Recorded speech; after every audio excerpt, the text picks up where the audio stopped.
श्री स्वामी चरित्र सारामृत अध्याय 10. श्री गणेशाय नमः. अक्कलकोटी होते पूर्वपुण्य, म्हणून पाविले नरजन्म. याचे सार्थक उत्तम करणे उचित आपणा. ऐसे करुणी विचार आरंभिले स्वामी चरित्र. ते शेवटासी नेणार स्वामी समर्थ अस्तिपय. हाविरी नामक ग्रामी यजुर्वेदी गृहस्थाश्रमी. बाळप्पा नामे द्विज कोणी, राहत होती आनंदे. संपत्ती आणि संतती अनुकूल सर्व तयाप्रती. सावकारी सराफी करीती, जन वागती प्रतिष्ठित. 30 वर्षाचे वय झाले, संसाराते उबगले. सद्गुरूचे दिवस आले, मती पालटली तयांची.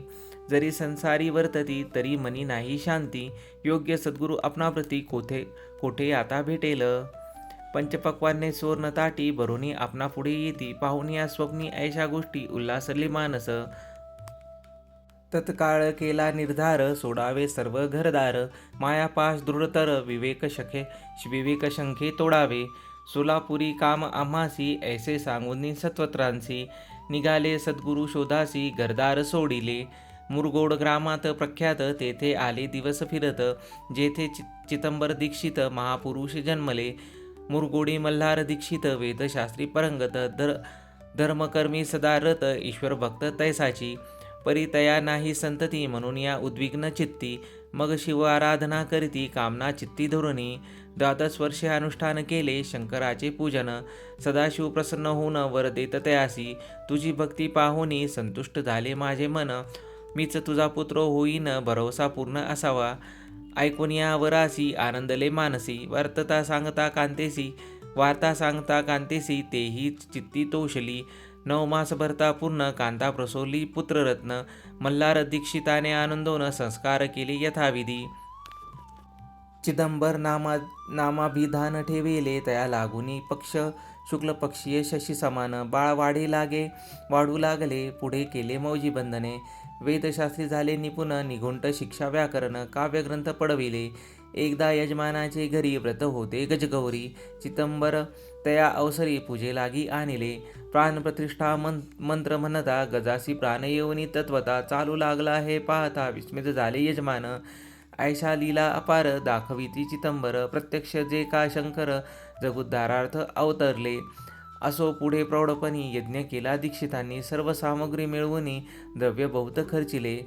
तया समयी एके दिनी, ब्राह्मण बैसले भोजनी. तुप गेले सरुनी, दीक्षितांते समजले. जले भरले होते घट, तयासी लाविता अमृतस्थ. ते घृत झाले समस्त, आश्चर्य करती सर्वजण. तेव्हा पूर्ण शहरा माझी, पेशवे होते रावबाजी. एके समयी ते सहजी, दर्शनाते पातले. अन्यायाने राज्य करीती, दुसऱ्यांचे द्रव्य हरिती. यामुळे जण झाले त्रस्त, दाद त्यांची लागेना.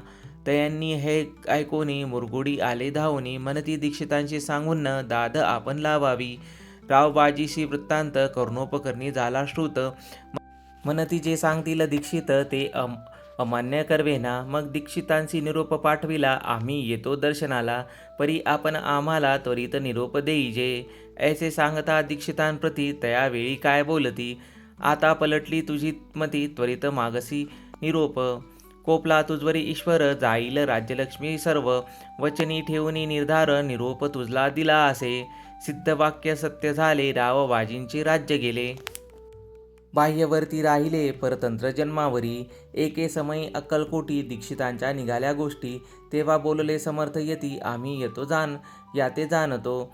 यज्ञ समारंभाचे अवसरी, आम्ही होतो तया घरी. तूप वाढवण्याची कामगिरी आम्हाकडे होती ती. महासिद्ध दीक्षित, त्यांचे वर्णिले अल्पवृत्त. मुरगोडी बाळप्पा येत, पुण्यस्थान जाणोनी. तेथे ऐकाला वृत्तांत, अक्कलकोटी स्वामी समर्थ. भक्तजन तारणार्थ, यती रूपे प्रकटले. इति श्री स्वामी समर्थ चरित्र सारामृत. नाना प्राकृत कथा संमत. सदा परिसुत प्रेमळ भक्त. 10मोध्याय गोड हा. श्री स्वामी समर्थ राजार्पणवस्तू. शुभम भवतु शिरवस्तू.